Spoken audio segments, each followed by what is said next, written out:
ఆదిలక్ష్మక్క madam ఏం టమాటాలన్నీ కడిగి అన్ని తూడుస్తున్నారు ఎందుకు? ఊరగాయ వేద్దామని నీళ్ళలో బాగా కడిగేసి టమాటాలు బలు ఉన్నాయి, టమాటాలు బాగుండాయని ఊరగాయ వేద్దామని కడిగేస్తున్నాం మేడం. అవునా? ఊరగాయ వేసేది వచ్చా నీకు? వచ్చి మేడం. సరే, ఎలా వేస్తావు అనేది కానీ అంతా పూర్తి అయ్యేంత వరకు తీసి వీడియో మన అభిమానుల ముందరగా చూపిద్దాం. ఎందుకంటే ఊరగాయ వేసేది నాకైతే రాదు, కానీ ఆదిలక్ష్మక్కకు వచ్చినంట. కరెక్టో కాదో మీరు కానీ కామెంట్ ద్వారా తెలియజేస్తారు. చూద్దాం ఏమేమి రెడీ చేస్తారు వాళ్ళు. ఇప్పుడైతే మన ఆదిలక్ష్మక్క టమాటాలకి చింతకాయ ఉప్పు అయితే వేసింది, వేసి అంతా ఉడకబెడుతుంది. ఇది ఎలా తయారైతుందో చూద్దాం ఒకసారి. ఇప్పుడు అవన్నీ పొల్లు వేసాక ఏమేమి అవి చెప్పు ఒకసారి. కారం పొడి, మెంతులు, తెల్లగడ్డ, ఆవాలు పొడి వేసుకునేది.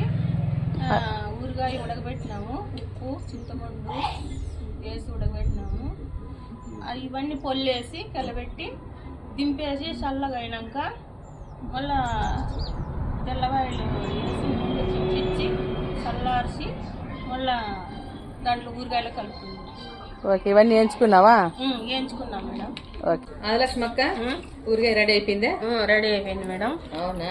అవి తెల్లగడ్డలు, ఆవాలన్నీ, తెల్లగడ్డలు, ఆవాలు, కరివేపాకు అన్ని చిప్పించి చల్లార్చి పెట్టి భలే ఉందమ్మా ఊరగాయ. కలర్ అయితే గుమ్మగుమ్మలు అవుతాయి, వాసన చాలా బాగా వస్తుంది.